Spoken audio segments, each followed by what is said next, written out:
mu gihe isango ryo gusinya amasezerano y'amahoro ari ntabanduka atakugegeza inyuma canke ngo risibe ni itariki 4 z'ukwezi kwa kane umwaka wa 2025 vyifashe gute hariya i Washington. Bose baramutse amahoro, nta nkurumbi canke uwoba yanyitse biratangazwa. Turi hano rero kugira dushobore kubabwira ukungene bimeze. Benshi baribaza hasinya bangahe, biza kugenda gute, ivyabona birasinya, abaherekeje ni bande, baza gusinyira he, baza gusinya sangapi, nta kindi kintu kiza gukorwa inyuma ya sinyatire. Ibi nabiriya ni mutubazo twinshi bariko baragenda bibaza, haba Barundi, Abanyarwanda, eka nabandi benshi bagenda batandukanye abashoye ko bariko baratwandikira.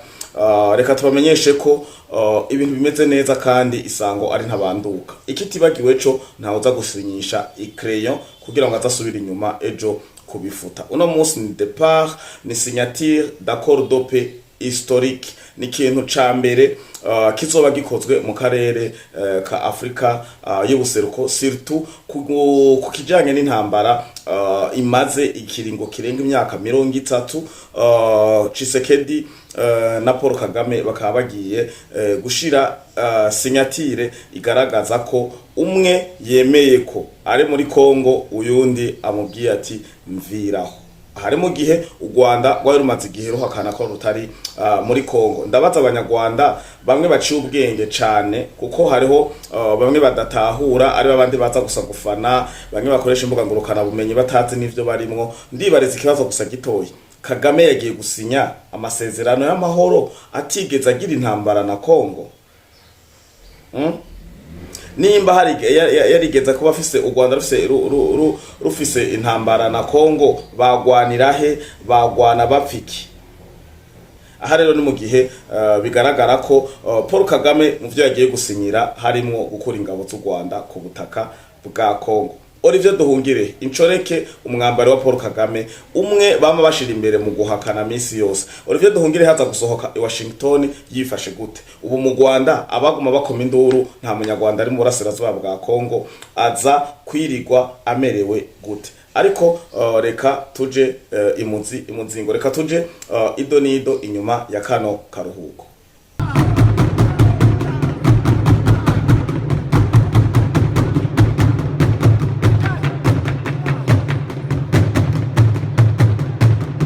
Yes, ikaze. Turabaramukije twongera tubaha ikaze mwe bakunzi ba Fleury Podcast TV, mudukurikira muri mu gihugu c'u Burundi, mu Rwanda, hirya ya Kanyaru, muri Kongo, Zambia, Mozambique, eka muri Afrika y'ubuseruko muri rusangi, mwe mudukurikirana muri Afrika, Asia, Oceani, Amerika, eka ni Burayi. Ikaze mu biganiro, amakuru n'ubusesanguzi vya buri munsi bice hano kumbonesha kure yanyu, ari yo mbonesha kure ya Fleury Podcast TV. Bimeze gute?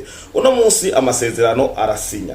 Isaha 5 niho Paul Kagame aza kuba ashitse. Paul Kagame aza guseruka imbere ya Tshisekedi. Saa 5 Trump haza kuba yakiriye ahabera ibirori. Hanyuma saa 5:10, inyuma y'iminota 10 gusa Tshisekedi Chirombo Fachibeto nk'uko izina rimuranga azoba ashitse, nawe yakiriwe na Donald Trump. Birameze gute rero? Inyuma yo kwakirwa, Trump amaze kwakira Paul Kagame na Chirombo Fachibeto, baraza kugira ikintu bita rencontre trilatérale. Haraza kuba hari ikiganiro kiza gutangura hagati ya Trump na Kagame na Tshisekedi. Iki kiganiro murumva ko kiza kuri programme cagenewe iminota 10. Abaza kuba agiye kubabwira ati nta mifyino, udasinya ntusohoka. Hazo bagiye kumubwira cane hakurya Kanyaru Paul Kagame amubwira ati umenye ivyo uje gusinyira. Aha jewe ntunyitege, ntiwitege ibitangaza canke mwibatse ngo ya marobing yanyu araza gukunda. Mugende musohoka hano muzi ko nta ABCD, nta guterana amajambo, ntaki no gusokorora amakaramu mu makoti yanyu, hanyuma nizere ko atawazanye crayon kuko hajya ni hasinya amakreyo. Araza kuba ari briefing y'iminota 10 Trump aza kugirana na Kagame na Tshisekedi. Inyuma y'ico gikorwa muri iyo briefing araza kuba baherekejwe umwe wese n'umushikiranganje ajejwe imigenderanire y'igihugu ciwe n'amakungu. Ndavuga Olivier Nduhungirehe naho muri no minsi asa n'umuntu yagashonye kubera yaherewe, asigaye yiyumvira none ko nahakana RDF abanyarwanda ko tutari muri Kongo, tukaba tugiye gusinya kurotira bako abanyarwanda babisirikare b'u Rwanda bari muri Kongo, tukaba tugiye gusinya ibintu bita kubahiriza ubusugire bw'igihugu, akarimbi n'ibindi byinshi bigenda bitandukanye. Ubu nzovuga iki kandi ko nari wa mbere mpakana, ariko naco bitwaye umwanya wiwe ntiwari bwagere, kuko nababwiye ati inkendo ko yurira igiti niko igaragaza ubwambure bwayo, abandi bakayica umujya bavuga ati ubwambure bw'inkoko ubwerekwa n'umuyaga. Nuko rero ibintu vyifasha kuba kandi hari umushikiranganje ajejwe imigenderanire ya Kongo n'amakungu ariwe Kayikwamba Wagner. Uyu rero mukamuzi ko atigeze yorosha na gatoyi, atigeze yorohereza abanyarwanda, harimo Olivier Nduhungirehe bahuye cyane ku rugamba rwa diplomasi. Amasezerano rero aza gusinyirwa mu nyubakwa canke mu kibanza citwa United States Institute of Peace. Aha ni Institut pour la Paix, ni inzu ijanye n'ivy'amahoro, ndangakaranga, ndangamico y'amahoro iri i Washington DC.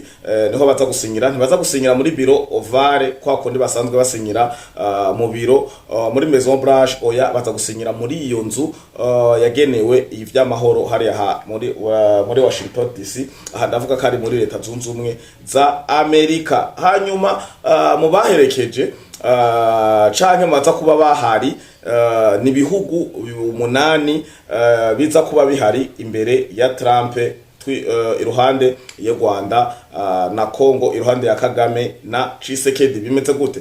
Haraza kuba hari Angola, harazari kuba hari General Evariste Ndayishimiye umukuru w'igihugu cyacu ciza cy'u Burundi, haraza kuba hari William Ruto wa Kenya, haraza kuba hari Umuganda Swat Museveni canke uwo yatumye, haraza kuba hari uwo wa Togo Swat umukuru w'igihugu canke uwamuserukiye, haraza kuba hari Qatar wa undi asanzwe agaragara cyane canke uwamuserukiye, haraza kuba uwo muri Emirates ini wa undi asanzwe agaragara canke uwamuserukiye, haraza kuba n'uwo bita President wa Union Africaine.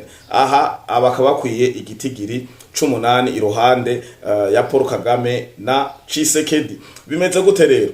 Inyuma ya runo rutonde rero baraca baja gukora ikintu bita gusinya burundu amasezerano y'amahoro asinwe burundu. Ndavuga burundu kubera aya masezerano y'amahoro yarasinwe vyibanze, asinwe n'abashikiranganje babiri, Olivier Nduhungirehe na Kayikwamba Wagner i Washington. Akaba yasinwe igerekerezo rya 27 ukwezi kwa gatandatu uyu mwaka nyene turimo. Murumva kuva 27 Juin gushika itariki zenzu ku 12 urugendo rwari rurerure, hari ibintu vyinshi bakiriko barahinyanyura murano masezerano. Ndabibutsa ko Tshisekedi yababwiye ati ikintu kirimwo brassage ou mixage je signe pas. Bisigura ko yarinze afata urugendo azi neza ko nta kintu na kimwe kirimwo brassage mixage, ibintu byo kuvanga uburo n'ugwamfu ntibikunda kwa Tshisekedi. Yabibabwiye mu ndome nkuru ari kimwe muri vyinshi vyatumye AFC/M23 bagwana umuhenerezo, barabe ko baja muri position de force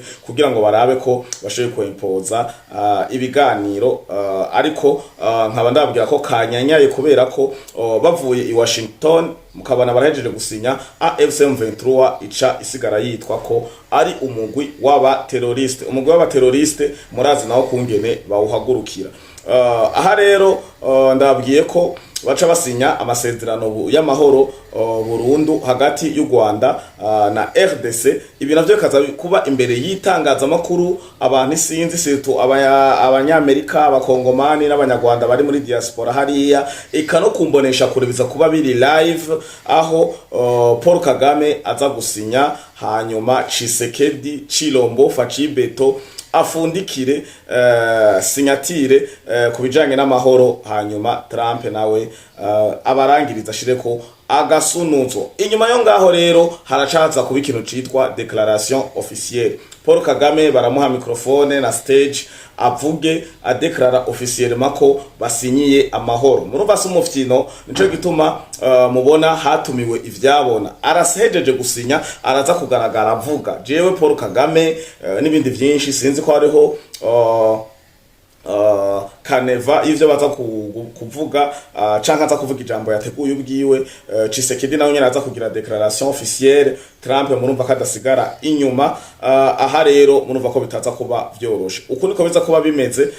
Reka amakuru canke ubusesanguzi n'ikiganiro cuno munsi itariki 4 z'ukwezi kwa 12 umwaka n'unyene 2025 turiko turaheraheza neza.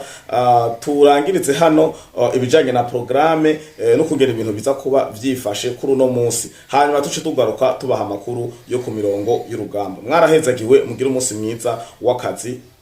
Ciao ciao.